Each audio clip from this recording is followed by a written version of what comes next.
राजा मुनीब मेरे साथ लगातार जुड़े हो। राजा मुनीब, अगर मैं पोल ऑफ पोल्स की बात करूं तो जो अब तक का एग्जिट पोल में जो उनका आकलन है वो ये कह रहा है कि बीजेपी 31 सीटों तक जा सकती है, 42 एनसी और कांग्रेस के हाथ आ सकती हैं, 7 पीडीपी और 10 अदर्स को देने की यहां पर बात हो रही है। 370 का जिक्र आलोक सर ने यहाँ पर किया और उन्होंने कहा कि ये 370 की बात एनसी करती रही है, पीडीपी भी करती रही है। अगर इस पर जोर देने जैसी बात होती है तो क्या आपको लगता है कि चीजें फिर वही रह जाएंगी जो जिसकी उम्मीद की जा रही थी, या फिर वही सिचुएशन पैदा होगी कि एक बार फिर राज्यपाल का शासन हो? देखिए, जहां तक 370 की बात है, दोनों पार्टीज चाहे वो पीडीपी है चाहे वो एनसी है, उन्होंने इलेक्शन इसी प्लान पर लड़ा है कि हमको 370 जो हमारे साथ गलत हुआ और हम वापस चाहते हैं। बट इसमें कांग्रेस ने बड़ी टैक्टिकली एक चुप्पी साधी है कि वो क्या चाहते हैं क्या नहीं चाहते हैं। हालांकि मुझे याद है कि खारगे जी का एक प्रेस नहीं, आप कॉन्फ्रेंस सही हुआ कह था रहे हैं। मेरे कश्मीर में। साथ कांग्रेस के एक प्रवक्ता भी शामिल हुए थे। उन्होंने कहा था कि आप हम पर बिला वजह ये बात ना बोलें, हमने 370 पर कुछ नहीं कहा है। तो ये हाँ, नहीं स्टेटमेंट नहीं, एक का उन्होंने है मेरे पास। खारगे जी का एक प्रेस कॉन्फ्रेंस था कश्मीर में, श्रीनगर में हुआ था। उनसे एक जर्नलिस्ट ने एक सवाल किया कि 370 पे आपका क्या कहना है। तो उन्होंने ये कहा, उनका कहना ये था कि देखिए, स्टेटहुड जो है वो बहुत इंपॉर्टेंट है और हम चाहते हैं स्टेटहुड वापस आए। 370 पे हमने ऑलरेडी, हमारी वर्किंग कमेटी ने एक पेपर निकाला है, मगर कुछ भी अगर स्टेट में चाहिए तो उसके लिए स्टेटहुड बड़ा जरूरी है वापस आना। तो जब तक स्टेटहुड वापस नहीं आएगा कुछ और नहीं हो पाएगा। उनका कहने का विश्लेषण ये था। तो वो कहीं ना कहीं टैसिटली कश्मीर में ये सिग्नल कर रहे थे कि अगर एनसी और पीडीपी जो है वो 370 की मांग कर रहे हैं तो हमको उसमें कोई आपत्ति नहीं। तो उनका उस बयान का जो मैं एनालिसिस करता हूँ वो ये करता हूँ कि उन्होंने बड़ा टैसिटली, बड़ा सॉफ्टली ये बोला कि हमें कोई आपत्ति नहीं है कि अगर, क्योंकि स्टेटहुड के बाद ही बाकी चीजें आएंगी, स्टेट आएगी तो 370 आएगा, तो पहले स्टेटहुड आएगा, उसके बाद जो बाकी है फिर उसके बाद उन पे देखा जाएगा। तो वो उनका एक जो है वो बड़ा आश्चर्यजनक मुझे बयान लगा उनका, क्योंकि वो कांग्रेस पार्टी की लाइन से थोड़ा हटकर। बट अगर वहां देखिए, 370 वापस आना ना तो एनसी ला सकती है, ना पीडीपी ला सकती है, ना कांग्रेस ला सकती है। 370 सिर्फ पार्लियामेंट ऑफ इंडिया जो है उनके पास ये पावर्स हैं कि वो लेकर आएंगे। तो पहली बात तो ये बड़ी क्लियर है, और पार्लियामेंट से तो ये होने वाला है नहीं। तो आपको लगता तो है मुझे ये सिर्फ जुबानी जमा खर्च किया गया है इलेक्शन में कि लोगों हाँ, को उस सेंटिमेंट्स के साथ जोड़कर केवल वोट हासिल किए जा सके और आगे ठीकरा सेंटर पर डाल दिया जाए?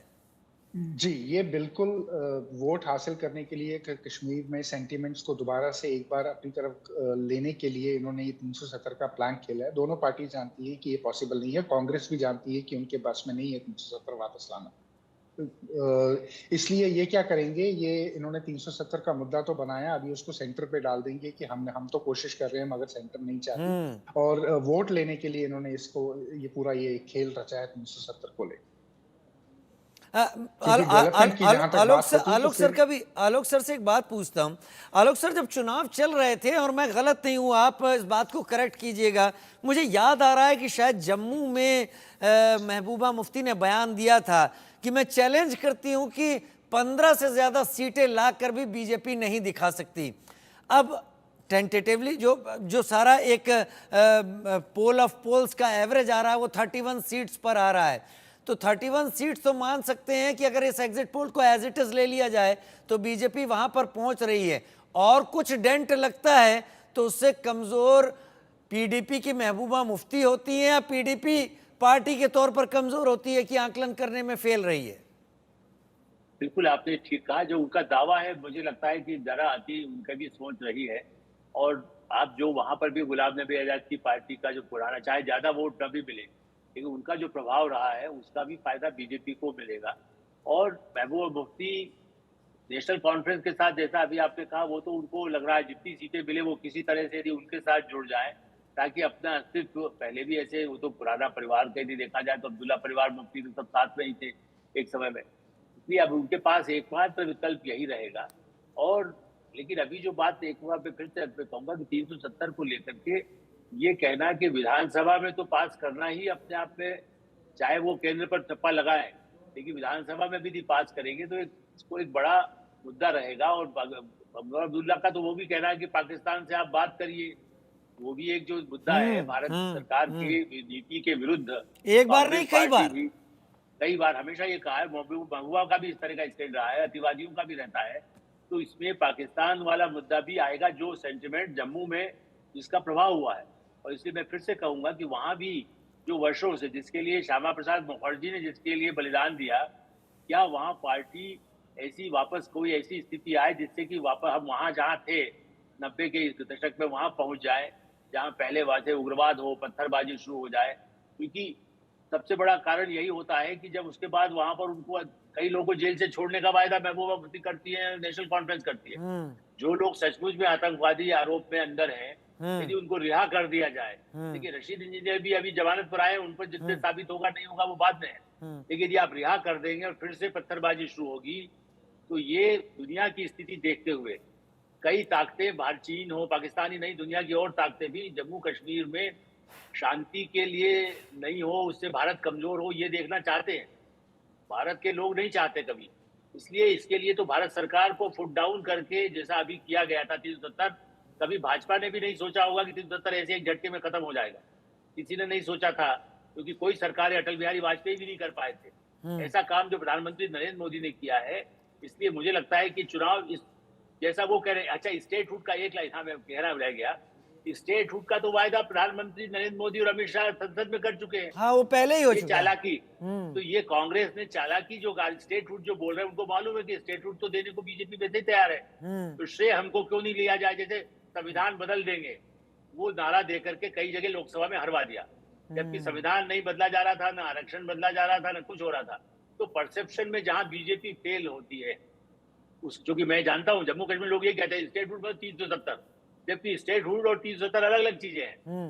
370 का नाम चूंकि एक सिंबॉलिक है, स्टेट समझे ना समझे, बहुत ही गरीब लोग हैं, गड़रिया हैं, कोई बहुत ही जिनके पास गाँव में दूर दराज में रहते हैं, जहाँ शिक्षा का अभाव है, ऐसी स्थिति में उनको 370 हटा दिया गया।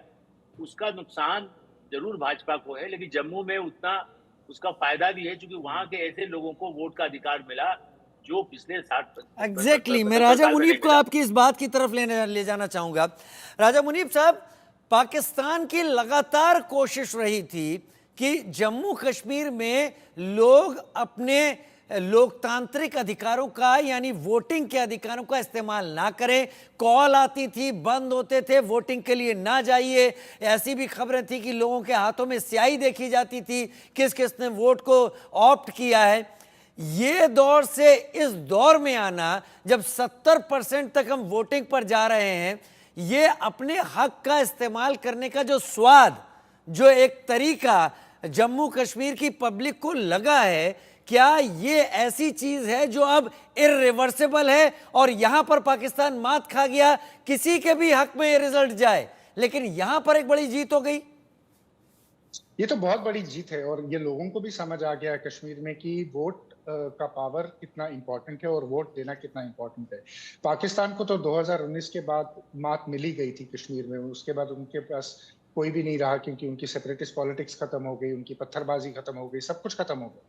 पाकिस्तान का जितना इंफ्रास्ट्रक्चर था कश्मीर में 90% 95% जो है वो डिस्ट्रॉय हो गया। तो पाकिस्तान को तो पूरी तरीके से मात दी गई है इस पे, और ये इरिवर्सिबल ही है, क्योंकि होगा क्या कि जितना आप लोगों को ग्राउंड पे डेमोक्रेसी को एम्पावर करते हैं, उतना लोग जो है वो डेमोक्रेसी के साथ मैं जुड़ते माफी के हैं, साथ उसकी राजा वैल्यू भी मुनीब साहब आपको रोक रहा हूं, थोड़ा वक्त की कमी है इस वक्त, लेकिन आप और आलोक सर के साथ जम्मू कश्मीर के इस रिजल्ट को समझकर कई चीजें बहुत साफ हुई हैं। आगे क्या इक्वेशंस बन सकती हैं ये भी समझ में आया, लेकिन बड़ी जीत ये है कि जिस हक का इस्तेमाल करना जम्मू कश्मीर का अब नागरिक सीख गया है, उससे उसे वापस एक बार फिर खींचना ये करीब करीब इम्पॉसिबल है। यानी अपने हक का इस्तेमाल करना, और धीरे धीरे यही जम्मू कश्मीर को बेहतरी की तरफ आगे ले जाएगा। छोटा सा ब्रेक, जल्द हाजिर होते हैं।